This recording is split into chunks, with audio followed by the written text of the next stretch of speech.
it on? It's moving, so I believe it's on. Okay. Okay. Okay. Come. So, why being an independent? Okay. The reason why I choose to become an independent is because, see, I'm looking at the scenario where, as I said to you, that I know that there is no two-party system in Malaysia at the very moment. Even though we are all being introduced on the basis that we are trying to have a two-party system to contest the election, and that is Barisan Nasional and Pakatan. But looking at Barisan alone by itself, as you see, they are comprising of many parties. And I have mentioned in my this little booklet here, I mentioned that actually Barisan Nasional have not heeded, and I mean they have not actually taken the full. They have not actually in the post-mortem, as I mentioned here, they have actually not heeded the wishes of the people, and they have continued with their own ways and means actually. Okay. So arising from that, as you can see actually, if Barisan Nasional, I also mentioned here, if Barisan Nasional was a one party, I will be the first to apply to join. Because why? I want to represent, multiracial. I'm talking about, that is in Malaysia. But if I can, I would like to unite the world. That's why I'm saying that I'm talking about a one world, one dream. Now, this one world, one dream is not something that I coined it just like that. It's just that in the course of me thinking about it when I was young, talking about borderless society, I've actually already been having this idea that why should we be carrying a passport where we should be stopped from going to any country? Because to me, the world does not belong to anyone. We are just here on a mission. We are here on a temporary basis. We come and go. So on that basis, I say that by right, during this short time while we are here, why can't we be allowed to enjoy the whole surface of the earth? It is all your ability. It's all your ability. So if you move to whatever, I always say this, mankind will always, the human being is as such that you will actually move.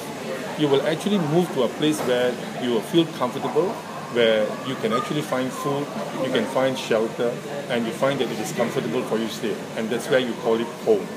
All right? Just like any other animals. They keep on migrating and migrating and migrating. They will migrate to a place where they feel that it is safe, they can find food, and they can start up a family, and that's why they will settle down. So we are in no way different from them. So that's why at that very young age, when I discuss with my friends, I say that the passport that we are carrying with us is not for us, it's not for any government to stop us from entering anywhere. It is just to inform our next of kin where we are, so that in case if there is any emergency, they will know where to look out for us. Because when you check into the system, they know where we are at that particular moment. So that was what I was telling myself. If that can happen, that would be the best thing to happen for mankind. So that's why I said that's why I keep searching for a term. And that's one day I just saw that it was the Olympic theme. One world, one dream. And to me that one world, one dream, that the Olympic team that we are talking about, that they are trying to promote through sports, I said it's wonderful. So why can't we promote it through politically too at the same time? All we got to do is we got to get everybody to share the same idea. And I always say that it starts from the family. And then it goes to the neighbor. You know, it starts from the family, and then we move on to the neighbor. And from the neighbor, we talk about the village. And from the village, we talk about the township. And from the township, we talk about the city. And from the city, we talk about the state. And from the state, we talk about the interstate. And from the interstate, we talk about the country. And from the country, we talk about the intercountry. All right? I mean, we talk about the region. And from the region, we talk about then maybe continent and then the world. So what I'm trying to say is that it all starts from the family. So if the family becomes united, then you move on to your neighbors. And we are all very social beings. We can't live alone. As they always say, no man is an island. So I'm going on the basis of that to say that, look, we are a very social being just like any other animals. All right? We need to share and we need to have comfort. All right? So it's because of this I say that, no, why, while this short time when we are on earth, why create enemies? All right? When we can actually live together and co-live with all the other animals. All right. So it's on that ground. Then I begin to tell myself that no, that is the best thing I can do during my lifetime. So from there, that's how I started this whole thing. And few election back, if people think that why I want to start as an independent, I'm going on the basis that because so far I do not support the ideals of the political party, except if I can mention it's only DAP, because DAP subscribe to multi-racialism. They subscribe to multi-religion and a multicultural system. Now that is something that I felt that is close to what I would want to subscribe.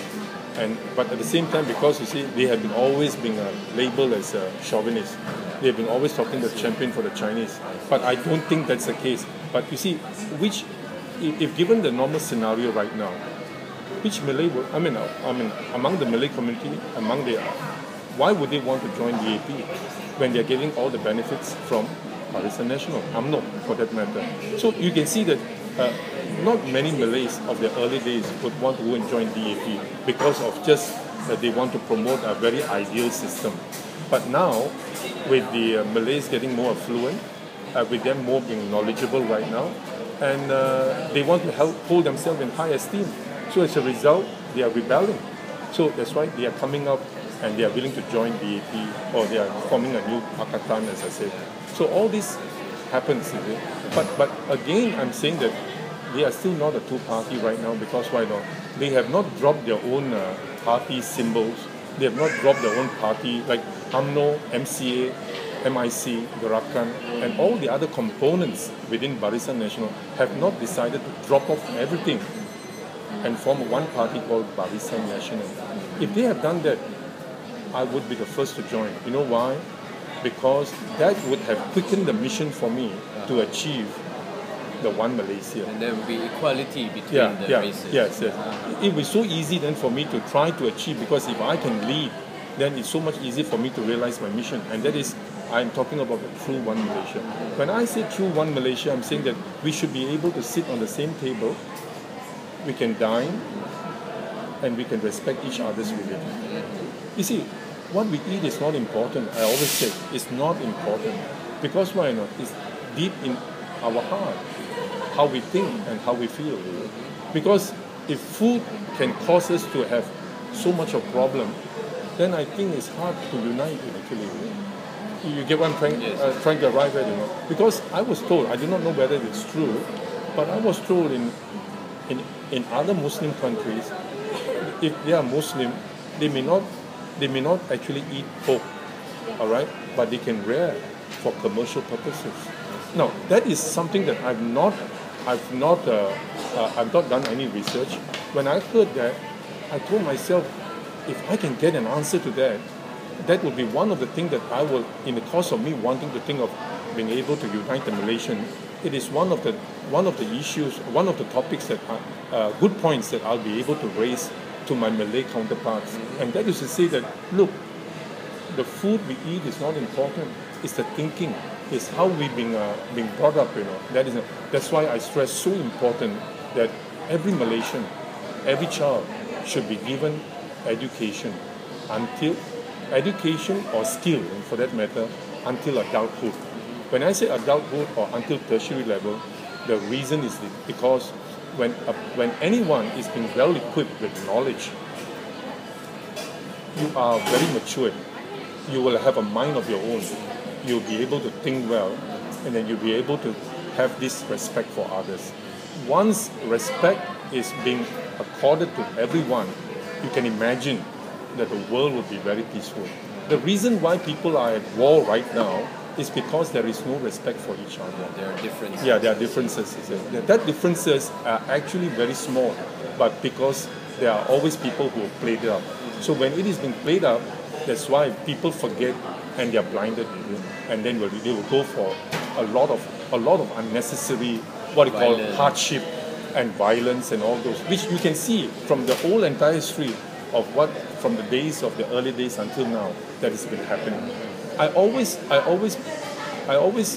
imagine, and I dare to keep saying it again, and I've been repeating myself.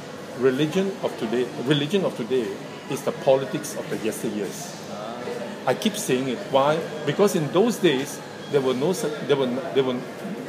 no such thing as political parties. So I believe that at that time, when people first started, now, okay, before religion for that matter, I believe there were a lot of warlords. That's why we have people who rule through kingdom. That was these people who are mightier, they have strength, so they were able to conquer. So that's how we started civilization. All right. So I believe in those days people used force because people were more barbaric. All right. So after that, when they have conquered and they have actually occupied land, then when the subjects, so-called subjects, respected them as the ruler, all right, they have no choice but to conform. So the ruler then will rule, and then it will all depend on the ability of the successor. And every time, when the succession is smooth on the basis that the succeeding heir are able to emulate what the fathers are doing, or the father's ability, then you see the dynasty lasts, the kingdom lasts. But when they show weaknesses, then you see there will be rebellion. And when the rebellion starts, then there will be a new kingdom, there will be a new dynasty. You can see it very clearly. That's what's happening. So after when the kingdom were all started, I think so. I mean, I'm using my interpretation without much research, but I can see that from this angle of when kingdom started and all this, when it was all very peaceful, being run by the king, where he can live up to, let's say, 50 years, 40 years, and he rules. What happened then? He then began to be religious. Why? Because there'll be a lot of those days when people look at the moon, people look at a lot of things for direction. So then you see there'll be a lot of these wise men will come forward and say, oh, when this happens, that's the premonition for this and that. So then then the king started to, accept advices. So that's how I believe then religion will start. Because why? Then there will be this so-called very able, knowledgeable people. I always term that people like Confucius, people like Jesus Christ, people like Prophet Muhammad and all, I always tell myself, I always like to believe that they were the very good, passionate teachers of those days. They were so passionate in what they were preaching that they want to bring kindness. They want to bring people together. That's why when they preach that, when people see their wisdom, people follow. That wisdom that they actually introduced was where people followed.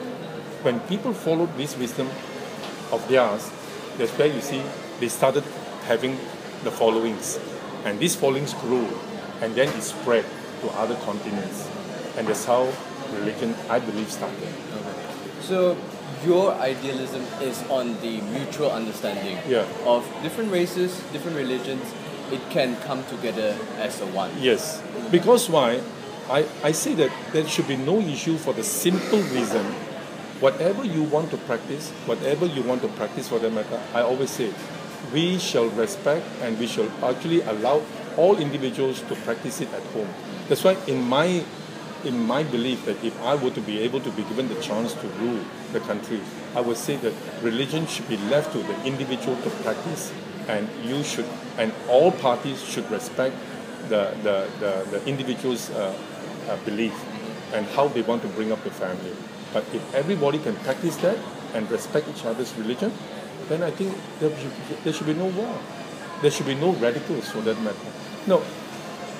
A very important point that I keep saying here is that I always stress the importance of science and technology, maths and all. Because why? If you can see, it is through science and technology that the human race is advancing, that the country is advancing. So you can see that even scientists, which should be the people that we should be most respecting, they are the ones who are actually bringing a lot of innovations, where we are now having the technology of internet and everything all. Where it's actually, from what I was able to see when I was 12 years old, I told myself, it's that I'm beginning to see that the world is coming towards that direction with the power of internet. Because why? People are now able to communicate with each other. It's now that people are still divided because they still do not want to give the respect. But once respect is achieved, then I believe the world can be won. You see, it's a matter of achieving it. People said I could be dreaming, but if you theoretically analyze it and see that what I'm saying, I believe it can happen.